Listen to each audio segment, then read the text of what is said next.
Hello everyone, welcome back to my channel code push. तो जैसे कि हमारे जावा डीएसए सीरीज़ के साथ साथ एक और मल्टी थ्रेडिंग की प्लेलिस्ट भी चल रही है साइड बाय साइड। तो उसमें हमने अभी तक 3 लेक्चर्स किए हैं, जिसमें हमने मल्टी थ्रेडिंग को ऑलमोस्ट कवर कर लिया है। जिसमें हमने देखा है कि मल्टी थ्रेडिंग होता क्या है, मल्टी थ्रेडिंग को हम क्यों यूज़ करते हैं, थ्रेड्स क्या होते हैं, प्रोसेस क्या होते हैं, जावा में थ्रेड कैसे क्रिएट किए जाते हैं, ठीक है, हम थ्रेड्स को कैसे यूज़ करते हैं, उनका पूरा life cycle, behaviour, priorities and जो भी उनके इम्पॉर्टेंट मेथड्स होते हैं वो सारी चीज़ें हम कवर कर चुके हैं। तो हम ये जान चुके हैं कि मल्टी थ्रेडिंग के क्या एडवांटेज होते हैं, उनको यूज़ करना क्यों ज़रूरी होता है। अब मल्टी थ्रेडिंग के कुछ साइड इफ़ेक्ट भी हो सकते हैं, है ना। तो उसमें एक जो मेजर जो हमारे पास कंडीशन आती है वो आती है रेस कंडीशन। तो आज हम उसी कंडीशन को डिस्कस करेंगे और थोड़ा बहुत सिंक्रोनाइजेशन के बारे में जानेंगे, क्योंकि सिंक्रोनाइजेशन जो होता है वो रेस कंडीशन जो हमारा एक साइड इफ़ेक्ट आ जाता है मल्टी थ्रेडिंग की वजह से, उसका सोल्यूशन होता है ना। तो हम आज की वीडियो जो है वो हमारी बहुत छोटा होने वाला है लेक्चर, क्योंकि हम जस्ट बेसिक्स जानेंगे, ठीक है। पहले हम ये जानेंगे कि रेस कंडीशन होता क्या है, फिर उसके बाद सिंक्रोनाइजेशन को यूज़ करके हम उसको कैसे टैकल कर सकते हैं, ठीक है। सो सिंक्रोनाइजेशन का हम थोड़ा सा बेसिक पार्ट कवर कर लेंगे। तो सबसे पहले चलते हैं कि रेस कंडीशन क्या होता है, ठीक है जी। सो इमेजिन 2 स्टूडेंट्स, ठीक है, trying to write on the same whiteboard. ठीक है, हमें इमेजिन करना है कि 2 स्टूडेंट्स हैं जो एक ही टाइम पर एक ही वाइट बोर्ड पर लिख रहे हैं, ठीक है।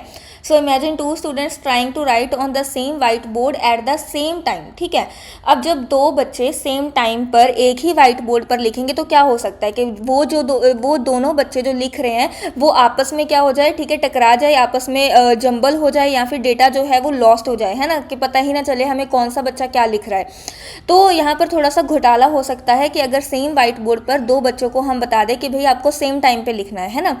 तो यही जो हमारे पास कोडिंग में इसी कंडीशन को हम रेस कंडीशन बोलते हैं, ठीक है। अब कोडिंग में ये कैसे हो सकती है कि मान लो एक हमारे पास वेरिएबल है, ठीक है, या फिर कोई एक डेटा है जिसके ऊपर 2 थ्रेड्स, ठीक है, एक ही टाइम पर जो क्या कर रहे हैं, काम कर रहे हैं ना। तब हमारे पास ऐसी जो कंडीशन है वो अकर कर सकती है, ठीक है।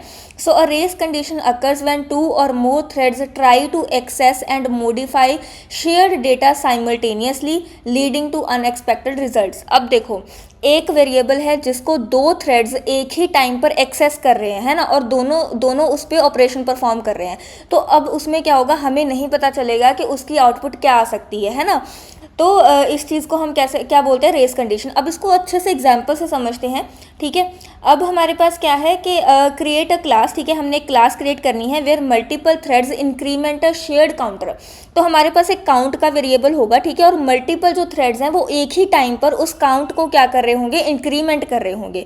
और हर एक थ्रेड जो है वो 1000 बार अपने जो काउंट वेरिएबल है उसको इंक्रीमेंट करेगा, ठीक है। ये चीज़ आप समझे, हमारे पास एक काउंट का वेरिएबल होगा जिसको हम क्या चाहते हैं कि हमारे पास जो वो काउंट वेरिएबल है वो 2000 टाइम्स काउंट हो, ठीक है, 2000 टाइम्स काउंट हो। तो हमने क्या सोचा कि भाई मल्टी थ्रेडिंग का एनवायरनमेंट है, तो हम क्या करते हैं, 2 थ्रेड ले लेते हैं। एक थ्रेड 1000 बार उसको काउंट करेगा, दूसरा थ्रेड भी 1000 बार काउंट करेगा सेम टाइम पर। तो हमारा एक ही टाइम पर 2000 टाइम्स काउंट हो जाएगा, ठीक है। तो हमने ये सोच के साथ इसको किया।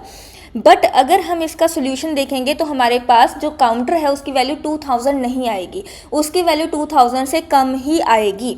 और वो क्यों आएगी इसको भी हम अच्छे से एक्सप्लेन करेंगे। सबसे पहले हम यहाँ पर कोड देख लेते हैं, ठीक है। हमने एक क्या करना है, काउंट का वेरिएबल ले लेना है, ठीक है। मैंने अपनी क्लास में, ठीक है, ग्लोबल वेरिएबल ले लिया है काउंट का, जिसकी वैल्यू मैंने रख दी है 0, ठीक है। और हमने इसको रख दिया है स्टैटिक, ताकि हमें इसका ऑब्जेक्ट ना बनाना पड़े काउंट को कॉल करने के लिए। अब मैंने एक फंक्शन बना लिया है इंक्रीमेंट नाम का, जो काउंट को हर बार क्या करेगा, प्लस प्लस करता जाएगा, ठीक है। अब हम क्या चाहते हैं कि 2 थ्रेड्स हम बनाएंगे जो क्या करेंगे, हर एक थ्रेड 1000 बार इसको काउंट करेगा, ताकि हमारे पास 2000 काउंट हो जाए कम टाइम में, है ना। तो ये हमने सोचा और हमने यहाँ पर क्या किया, ठीक है, मैं यहाँ पर सीधा कोड लिख दिया है मैंने। तो हमारे पास क्या है कि हमने एक थ्रेड T1 बनाया, ठीक है। हम कैसे बना सकते हैं थ्रेड को, थ्रेड क्लास को यूज़ करके, ठीक है। और उसके अंदर ही हमारे पास रन मेथड मिल जाता है, और रन मेथड में हमने हमारा कोड लिख दिया है। तो रन मेथड में हमने यहाँ पर क्या लिखा है कि भाई 1000 बार हमारी लूप चलेगी, और 1000 बार इंक्रीमेंट वाला जो मेथड है वो कॉल होगा, और काउंट हमारा जो है वो प्लस प्लस होता जाएगा, ठीक है। फिर उसके बाद हमारे पास एक T2 आ जाएगा, ठीक है। हमने दूसरा थ्रेड बना लिया, और उसके अंदर भी हमने 1000 बार लूप चलाई और फिर से इंक्रीमेंट को कॉल किया। तो अब हमारे पास हमारे अकॉर्डिंग जो इसका आंसर है वो 2000 आना चाहिए, ठीक है। अब हम इसके आंसर को जो है वो प्रिंट करा लेंगे, ठीक है। तो हमारे पास आंसर क्या आएगा, सिस्टम डॉट, ठीक है, हम क्या करेंगे इसको T1 डॉट ज्वाइन करेंगे, ठीक है। अब ये ज्वाइन हम क्यों कॉल कर रहे हैं ये मैं आपको बताती हूँ, ठीक है। और इसके लिए हमें चाहिए होगा ट्राई कैच, ठीक है, ज्वाइन को कॉल करने के लिए। जब भी हमें ज्वाइन मेथड कॉल करना होता है तो उसको हम कहाँ पर रखते हैं, ट्राई कैच के ब्लॉक में रखते हैं, ठीक है जी। सो यहाँ पर हमने लिख दिया है कैच, ठीक है, और हमारे पास आ जाएगी एक्सेप्शन, ठीक है, ओके। तो अब हमने T1 और T2 को ज्वाइन कर लिया है और अब हम यहाँ पर क्या करेंगे, प्रिंट कराएंगे काउंट की value, system dot out dot println, ठीक है। और यहाँ पर जो हमारे पास काउंट है वो कितना आ जाएगा, हम हमारे काउंट के वेरिएबल को क्या करा लेंगे, प्रिंट। अब हमने यहाँ पर ज्वाइन क्यों किया है, देखो अगर हम T1 डॉट ज्वाइन और T2 डॉट ज्वाइन करेंगे तो इसका मतलब क्या होगा कि हमारा मेन थ्रेड तब तक एग्जीक्यूट नहीं होगा जब तक ये दोनों थ्रेड अपना काम पूरा नहीं कर लेते।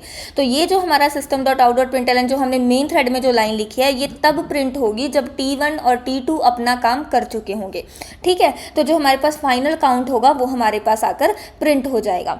तो अब हमारे अकॉर्डिंग क्या है कि हमारे पास 2000 होना चाहिए, है ना। तो अब अगर हम इसको रन करके देखें तो हमारे अकॉर्डिंग क्या होना चाहिए, हमारे अकॉर्डिंग इसकी वैल्यू 2000 होनी चाहिए, क्योंकि दो थ्रेड्स हैं और दोनों हज़ार बार काउंट को प्लस प्लस कर रहे हैं, तो टोटल कितना होना चाहिए, 2000 होना चाहिए। और ये हमारे पास 0 प्रिंट हो गया है, आई थिंक हमने कुछ गड़बड़ कर दी है जो हमारे पास 0 प्रिंट हुआ है। अच्छा, तो हमने ये T1 और T2 थ्रेड्स बना लिए लेकिन हमने इनको स्टार्ट नहीं करा, है ना। सो T1 डॉट हम स्टार्ट कर देते हैं और T2 को भी हम स्टार्ट कर देते हैं, इसी वजह से हमारे पास 0 प्रिंट हुआ, है ना। तो अब चलते हैं हमारे पास, ठीक है। अब हमारी जो आउटपुट है वो इतनी आई है, ठीक है, यानी कि 2000 से कुछ कम आई है। अब अगर इसको दोबारा से रन करते हैं तो इस बार मेरे पास 1824 आई है, तो यानी कि मेरे पास हर बार अनएक्सपेक्टेड आउटपुट आ रही है, जबकि मेरी एक्सपेक्टेशन थी कि 2000 आएगी।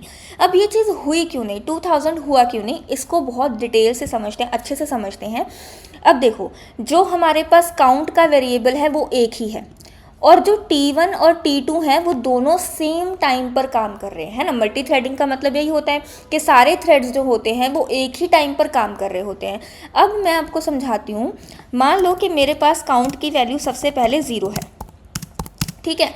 अब क्या किया, ठीक है, कई बार तो क्या होगा कि भाई ठीक है थ्रेड 1 ने काउंट प्लस किया तो ये 1 हो गया, थ्रेड 2 ने किया तो ये 2 हो गया। बट अब क्योंकि ये साइमल्टेनियसली चल रहे हैं तो हम इसका प्रिडिक्ट नहीं कर सकते कि जो थ्रेड शेड्यूलर है वो कौन से थ्रेड को पहले एग्जीक्यूट करवाएगा, कौन से थ्रेड को बाद में, या कौन से थ्रेड को साथ में, है ना। तो ये चीज़ का हम प्रिडिक्ट नहीं कर सकते। तो कई बार ये हो सकता है कि भाई थ्रेड 1 और थ्रेड 2 दोनों ही क्या करें, 2 को सेम टाइम पर प्लस करने लगे। अब जब वो दोनों ही काउंट को सेम टाइम पर प्लस करेंगे तो इसको भी काउंट की वैल्यू 2 मिलेगी और इसको भी काउंट की वैल्यू 2 मिलेगी। तो जब दोनों ने प्लस किया तो एक ही आउटकम आएगा 3, ठीक है। तो यानी कि एक आइट्रेशन हमारी स्किप हो गई, यानी कि जिस केस में हमारे पास T1 एंड T2 काउंट को सेम टाइम पर एक्सेस कर रहे हैं तो उस टाइम पर जो हमारी एक आइट्रेशन है वो कम हो जाती है। तो इस तरीके से हमारा जो आंसर है वो हमेशा 2000 से कम आएगा। तो इसको हम क्या कर सकते हैं, एक्सपेक्ट नहीं कर सकते, ठीक है। तो मल्टी थ्रेडिंग का यही एक ड्रॉबैक हो जाता है कि अगर हम एक शेयर्ड रिसोर्स पर साइमल्टेनियसली एक से ज़्यादा थ्रेड्स को काम पर लगा रहे हैं तो हमारे पास वहाँ पर क्या हो सकता है, अनएक्सपेक्टेड आउटपुट्स क्रिएट हो सकती हैं। तो इस चीज़ का हमारे पास सोल्यूशन क्या होता है, इस चीज़ का सोल्यूशन होता है सिंक्रोनाइजेशन, ठीक है। सो सिंक्रोनाइजेशन का क्या मतलब होता है कि हम हमारे रिसोर्स को लॉक कर देंगे, ठीक है। हम हमारे रिसोर्स को लॉक कर देंगे कि भाई एक ही थ्रेड इस रिसोर्स को एक टाइम पे यूज़ कर सकता है, एक से ज़्यादा थ्रेड्स इसको एक ही टाइम पर यूज़ नहीं कर सकते हैं, ठीक है। सो सिंक्रोनाइजेशन का बेसिकली मतलब क्या होता है, लॉकिंग द रिसोर्स, ठीक है, कि हम रिसोर्स को लॉक कर रहे हैं कि भाई एक टाइम पर एक ही थ्रेड काम करेगा। जब एक थ्रेड ने उस रिसोर्स पर काम कर लिया उसके बाद ही दूसरा थ्रेड उस रिसोर्स पर काम करेगा, ठीक है। तो अब इसके हम एग्जांपल यही कि जैसे हम अब दो बच्चे वाइट बोर्ड पर सेम टाइम पर लिख लेते तो हम क्या करेंगे, एक रूल बना देंगे कि भाई एक टाइम पर एक ही बच्चा वाइट बोर्ड पर लिखेगा। तो सिंक्रोनाइजेशन कुछ ऐसा ही काम करती है। तो अब हम क्या करेंगे, हमारा ये जो इंक्रीमेंट वाला मेथड है इसको सिंक्रोनाइज्ड मेथड बना देंगे, ठीक है। क्या यूज़ करेंगे हम, सिंक्रोनाइज्ड कीवर्ड को यूज़ करके, ठीक है। सो सिंक्रोनाइज्ड कीवर्ड को यूज़ करके हम सिंक्रोनाइजेशन जो है वो परफॉर्म कर सकते हैं। और हमारे पास अलग अलग होती है, ठीक है, सिंक्रोनाइजेशन मेथड, सिंक्रोनाइज्ड मेथड्स भी होते हैं हमारे पास, सिंक्रोनाइज्ड ब्लॉक्स भी होते हैं हमारे पास, ठीक है।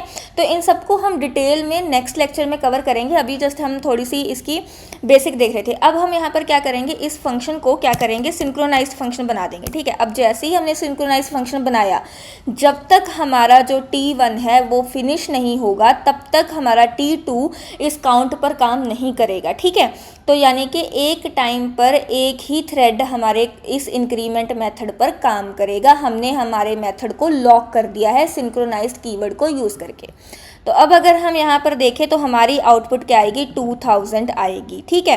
क्योंकि इसमें क्या होगा, पहले T1 अपने सारे परफॉर्म कर लेगा, उसके बाद T2 सारे परफॉर्म करेगा, है ना। क्योंकि हमारा जो इंक्रीमेंट वाला मेथड है वो लॉक हो चुका है सिंक्रोनाइज कीवर्ड को यूज़ करके। और लॉक होने का क्या मतलब है कि पहले एक थ्रेड अपना काम करेगा उस मेथड पर, फिर उसके बाद ये मेथड दूसरे को मिलेगा, दूसरे थ्रेड को मिलेगा। अदरवाइज जब तक पहले थ्रेड का काम कंप्लीट नहीं होता वो मेथड या वो रिसोर्स दूसरे थ्रेड को नहीं मिलता, ठीक है। तो ये हमारे पास होता है सिंक्रोनाइजेशन, ठीक है। आई होप आपको समझ में आ गया होगा कि रेस कंडीशन क्या होती है, सिंक्रोनाइजेशन क्या होती है।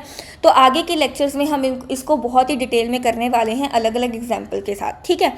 सो आई होप आपको समझ में आ गया है। अगर नहीं समझ आया है तो आप कमेंट सेक्शन में पूछ सकते हैं। So that's it for the day.